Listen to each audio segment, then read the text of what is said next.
आदाब नमस्कार, मैं शाहिद उमर। स्वागत है आप सभी का सियासत टीवी के साउथ इंडिया एक्सप्रेस में। आइए देखते हैं मुख्य समाचार। तेलंगाना के मुख्यमंत्री रेवंत रेड्डी और कोंडा परिवार के बीच राजनीतिक विवाद गहरा गया है। कांग्रेस सांसद और प्रदेश कांग्रेस अनुशासन समिति के अध्यक्ष मल्लू रवि ने आबकारी एवं वन मंत्री कोंडा सुरेखा को नोटिस भेजा है। यह नोटिस उनकी बेटी कोंडा सुष्मिता के मुख्यमंत्री पर परक्कल के विधायक रेवूरी प्रकाश रेड्डी के खिलाफ दिए गए बयानों के बाद जारी किया गया है। सुष्मिता ने इन बयानों में से सत्ताधारी पार्टी के भीतर की दरार और खुलकर सामने ला दी है। हाल ही में एक कार्यक्रम के दौरान मुख्यमंत्री रेवंत रेड्डी ने मौजूदा विधायक रेवूरी प्रकाश रेड्डी का समर्थन किया और जनता को अगले चुनाव में भी उन्हें जिताने की अपील की। कोंडा परिवार अपनी बेटी सुष्मिता को परक्कल सीट से अगले चुनाव के दावेदार के रूप में देख रहा था। मुख्यमंत्री के इस ऐलान से उनका गुट नाराज हो गया। सुष्मिता ने मुख्यमंत्री के रुख का विरोध करते हुए कहा कि जरूरत पड़ी तो वह परक्कल से निर्दलीय उम्मीदवार के रूप में भी चुनाव लड़ने को तैयार हैं। उन्होंने इतनी जल्दी उम्मीदवार तय करने के फैसले पर भी सवाल उठाए। सुष्मिता ने आरोप लगाया कि पार्टी के भीतर पिछड़े वर्ग के नेताओं को किनारे किया जा रहा है। उन्होंने मुख्यमंत्री और उनके करीबियों पर कई अन्य गंभीर भी आरोप लगाए। महबूबाबाद के पुलिस सुपरिटेंडेंट बी शबरीश ने आज बताया कि महबूबाबाद टाउन इंस्पेक्टर को ड्यूटी से हटा दिया गया है। उन्हें एक विरोध प्रदर्शन के दौरान छात्रों का गला पकड़ते हुए देखा गया था। उन्होंने कहा कि इस घटना की विस्तृत जांच के लिए ड्यूटी सुपरिटेंडेंट ऑफ पुलिस यानी डीएसपी स्तर के अधिकारी को नियुक्त किया गया है और रिपोर्ट के आधार पर उचित कार्रवाई की जाएगी। नवगठित शक्ति विभाग के तहत पॉलिटेक्निक कॉलेज को ITI और ऑपरेटिव्स प्रशिक्षण केंद्रों के साथ विलय करने के राज्य सरकार के कदम के खिलाफ पॉलिटेक्निक छात्रों ने 19 अगस्त को जिला समराड़े के बाहर विरोध प्रदर्शन किया था।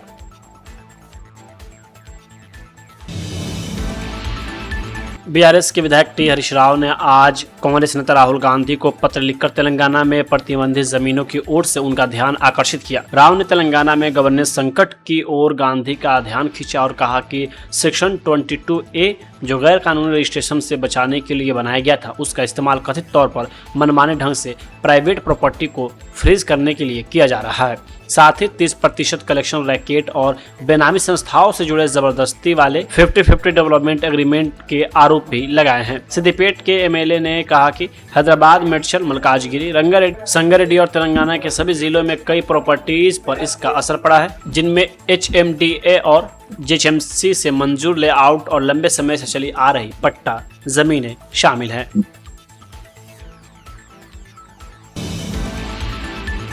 तेलंगाना के मंत्री कोंडा सुरेखा की बेटी कोंडा सुष्मिता की ओर से CM रेवंत रेड्डी पर की गई टिप्पणी पर कांग्रेस सांसद अनिल कुमार यादव ने कहा, कांग्रेस पार्टी में यह नियम है कि हर नेता चाहे वह कितना भी बड़ा क्यों न हो, उसे अपनी सीमा में रहना चाहिए। अगर अनुशासनहीनता की ऐसी कोई घटना होती है तो शो कॉज नोटिस यानी कारण बताओ नोटिस जारी किया जाएगा और जवाब भी मांगा जाएगा। नहीं, कांग्रेस पार्टी के अंदर हमेशा एक प्रैक्टिस रहा है, चाहे कितना भी बड़ा नेता हो वो डिसिप्लिन के दायरे के अंदर आना चाहिए। अगर इस तरह का कोई इनडिसिप्लिनरी एक्टिविटी होता है तो उनको हमेशा एक शोकॉज नोट सर्व किया जाएगा, उनका एक्सप्लेनेशन पूछा जाएगा।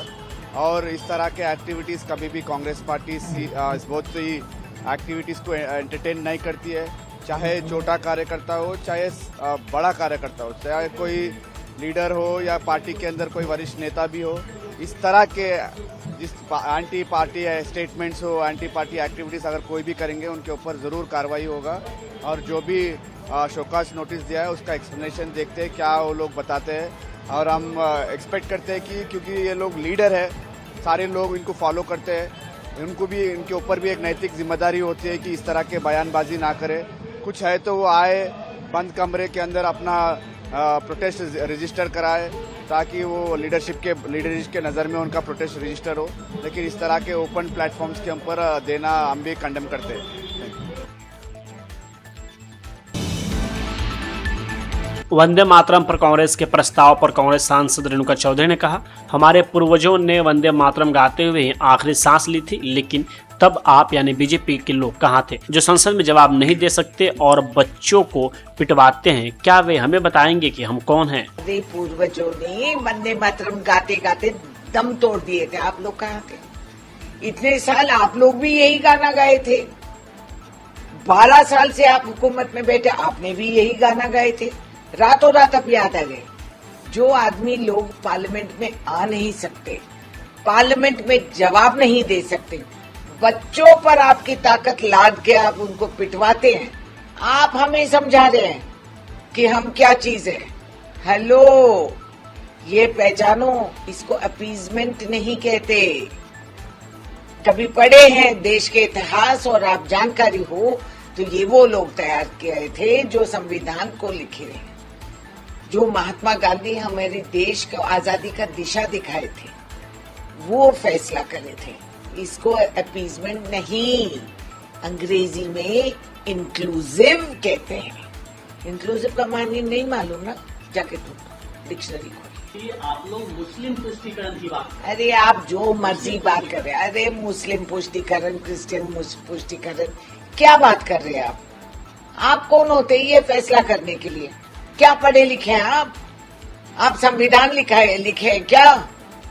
आपको क्या जानकारी है? ये मत कहो और ये मत करिए, सारा देश विदेश में पहचान लेगी आप क्या चीज है।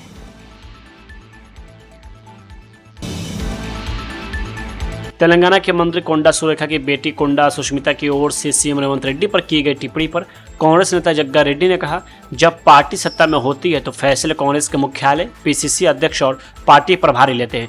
कांग्रेस पार्टी में काफी आंतरिक लोकतंत्र है, कभी कभी जोश जोश में लोग खुलकर अपनी बात कह देते हैं।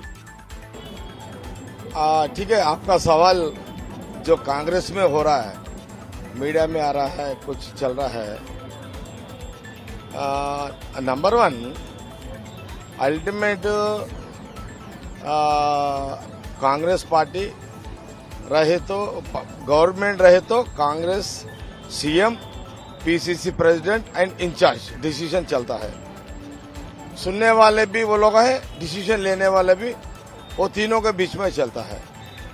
अगर गवर्नमेंट नहीं रहे तो पीसीसी और इंचार्ज का डिसीजन रहता है। मगर जो वो चल रहा है, हो रहा है, जो गड़बड़ हो रहा है, तो मैं बहुत बार भी मैं बोला हूँ भाई, ये कांग्रेस पार्टी में डेमोक्रेसी ज़्यादा हमको रहता है। एक बार गुस्से में कुछ बातें बहुत लोगों का बाहर आता है।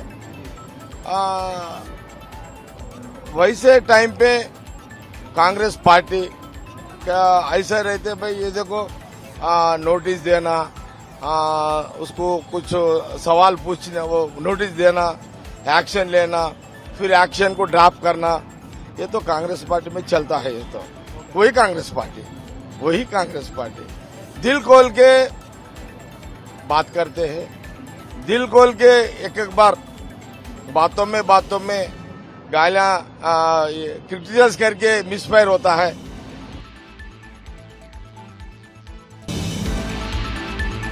नलगोंडा जिले में प्राइवेट स्कूल के प्रिंसिपल रूपा रेड्डी की उनके घर पर हत्या के एक हफ्ते से ज्यादा समय बाद पुलिस ने उसी स्कूल के 10वीं क्लास के 2 छात्रों को पकड़ा है। आरोप है कि उन्होंने रूपा की हत्या तब की जब उन्होंने उनमें से एक को घर में चोरी करते हुए पकड़ लिया था। 35 साल की रूपा 11 अगस्त को घर पर अकेली थी, तभी उनकी लाश मिली। पुलिस ने बताया कि उन्हें 27 बार चाकू मारा गया था। जांच में तब अहम सुराग मिला जब उन्होंने अपनी आंटी से आखिरी बार फोन पर बात की। फोन बंद होने से ठीक पहले उन्होंने बाबू शब्द कहा था, जिससे जांच करने वालों को शक हुआ कि इसमें स्कूल के छात्रों का हाथ हो सकता है। पुलिस के मुताबिक जांच में तेजी तब आई जब पता चला कि हत्या के बाद दोनों नाबालिग लड़के बेहिसाब पैसे खर्च कर रहे थे और दोस्तों के साथ पार्टियां कर रहे थे। उन्हें बुधवार सुबह हिरासत में लिया गया। पुलिस ने एक नाबालिग के पास से 1.51 लाख रुपए नकद और एक आईफोन बरामद किया। नलगोंडा के एसपी शरद चंद्र पवार ने बताया कि हालांकि लड़के ने शुरू में कहा था कि पैसे उसके माता पिता ने दिए थे, लेकिन कैश की फॉरेंसिक जांच में इंसानी खून के निशान मिले। जांचकर्ताओं को यह भी पता चला कि हत्या से करीब 15 दिन पहले रूपा की नज़र उस नाबालिग पर पड़ी थी, जब वह बैग में मोबाइल फोन और कैश के साथ पकड़ा गया था। उसे डांट फटकार लगाई थी और हॉस्टल से निकाल दिया था।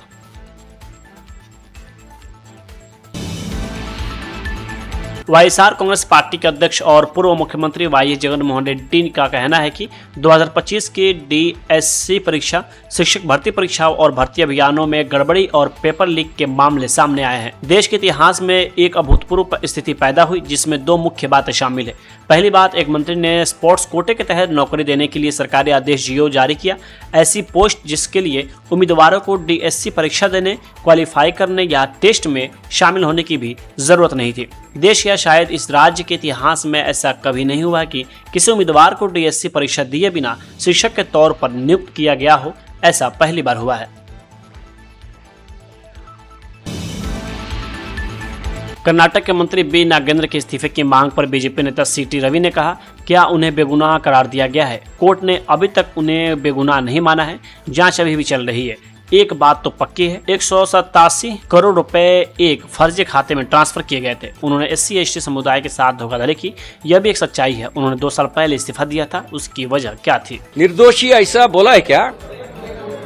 अभी तक न्यायालय उनको निर्दोषी नहीं बोला है, घोषित नहीं किया है। मतलब अभी भी इंक्वायरी जारी है। एक बात पक्का है, 187 करोड़ रुपए को झूठा अकाउंट में ट्रांसफर किया था, वो पक्का है। धोखा किया SC/ST समुदाय को, वो पक्का है। पहले इस्तीफा दिया था ना 2 साल के पहले, किसके वजह से दिया था? चंद्रशेखर का डेथ नोट में क्या लिखा है? उस समय उन्होंने लिखा है डेथ नोट में, उस समय का मंत्री, SC/ST इलाका का मंत्री, उन्हें मौखिक आदेश दिया है, ऐसा लिखा है। मतलब पूरा जानकारी नागेंद्र के पास था। उन्हें पूरा उनका डायरेक्शन के वजह से ऐसा लूट लिया। और one of the accused Nekunti Nagaraj, उनका और नागेंद्र का रिश्ता क्या है?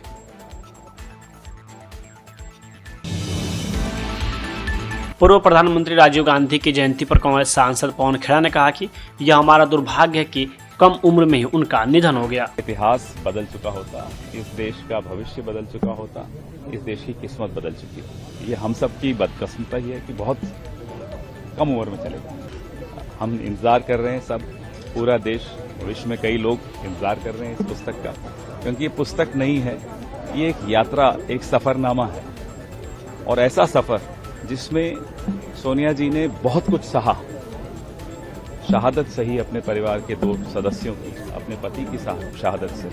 उसके बाद जिस तरह से जो राजनीति में होता है थोड़ा ज्यादा हुआ, लेकिन फिर भी जिस तरह से वो मजबूती से लड़ती रही इस देश को एक रखने के लिए, जो उनकी तपस्या रही, उसको कोई भूल नहीं सकता। पेट्रोल पर यहाँ नहीं, उसके बाद बात करेंगे। वंदे मातरम पर कांग्रेस के रुख के बारे में पार्टी नेता और केरल के मंत्री रमेश चन्नीथाला ने कहा, कांग्रेस तुष्टीकरण की राजनीति नहीं कर रही है, असल में बीजेपी ही तुष्टीकरण की राजनीति कर रही है। केरल में ऑपरेशन तूफान के तहत हमने 10,000 से ज्यादा लोगों को गिरफ्तार किया। इंटरनेशनल माफिया केरल के युवाओं को गुमराह कर रहा है। हम ड्रग्स माफिया को केरल से बाहर निकालने की कोशिश कर रहे हैं। ये ऑपरेशन तूफान सबसे बड़ी नर्को हंड है देश का। हमने 10,000 से ज्यादा लोगों को अरेस्ट किया है और केरला के जो युवकों को गुमराहने का काम चला रहे हैं। जो इंटरनेशनल माफिया इसके पीछे है, से केरला में हम लोग बिल्कुल ड्रग्स माफिया को बाहर करने के लिए कोशिश कर रहे हैं।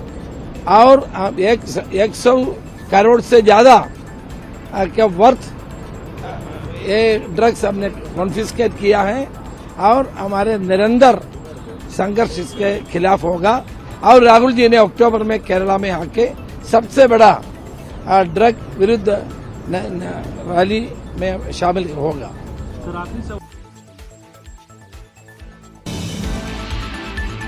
गृह मंत्री अमित शाह चेन्नई के कोवलम में दक्षिणी क्षेत्रीय परिषद की 31वीं बैठक की अध्यक्षता कर रहे हैं। इस सम्मेलन में तमिलनाडु के मुख्यमंत्री जोसेफ विजय, कर्नाटक के मुख्यमंत्री DK शिवकुमार, केरल के मुख्यमंत्री सतीशन, आंध्र प्रदेश के मुख्यमंत्री चंद्रबाबू नायडू, तेलंगाना के उप मुख्यमंत्री और पुडुचेरी के उपराज्यपाल भाग ले रहे हैं। इस बैठक में अंतर राज्य सहयोग, आर्थिक विकास, औद्योगिक निवेश, साझेदारी को मजबूती करना और संरचना विकास, जल संसाधन बंटवारा, शिक्षा, स्वास्थ्य सेवा, सूचना प्रौद्योगिकी, आपदा प्रबंधन, अपराध रोकथाम और सीमा विवाद जैसे विभिन्न महत्वपूर्ण मुद्दों पर चर्चा होगी। पुणे पुलिस द्वारा राहुल गांधी के 22 अगस्त के छात्रों के गूंज कार्यक्रम को मंजूरी दिए जाने पर महाराष्ट्र के मुख्यमंत्री देवेंद्र फडणवीस ने कहा, मुझे नहीं पता कि यह सच में छात्रों की गूंज है या राहुल गांधी बस अपने लिए कोई मंच तलाश रहे हैं। पुणे और उसके आसपास कांग्रेस से जुड़े शिक्षा संस्थानों की सिर्फ छात्राओं को ही रजिस्टर करने के निर्देश दिए गए हैं और सिर्फ उन्हें ही एंट्री मिलेगी। देखिए, छात्रों की गूंज है या राहुल गांधी अपनी जमीन तलाश रहे हैं ये तो मैं नहीं जानता, लेकिन जो मुझे जानकारी है, अगर वो एक ओपन इस प्रकार का इवेंट करते तो शायद ये छात्रों से संवाद होता। अभी पूना और पूना के आसपास जितनी कांग्रेसियों की संस्थाएं हैं, शिक्षा संस्थाएं, उन संस्थाओं की ही लड़कियों को रजिस्टर करना, इस प्रकार का आदेश दिया गया है। उनका ही रजिस्ट्रेशन करके उनको ही वहाँ पर एंट्री मिलने वाली है। तो कुल मिलाकर एक कंट्रोल्ड एनवायरनमेंट में ये कार्यक्रम होने वाला है और जो आइडियोलॉजी को मानते हैं ऐसे ही लोग वहाँ आए, ऐसा प्रयास होने वाला है। इसलिए छात्रों की गूंज हम इसको कहेंगे, लेकिन उसके साथ साथ कांग्रेसियों के माध्यम से जिनको बुलाया गया उनके साथ ये मोनोलॉग है, ऐसा मैं कहना चाहूँगा।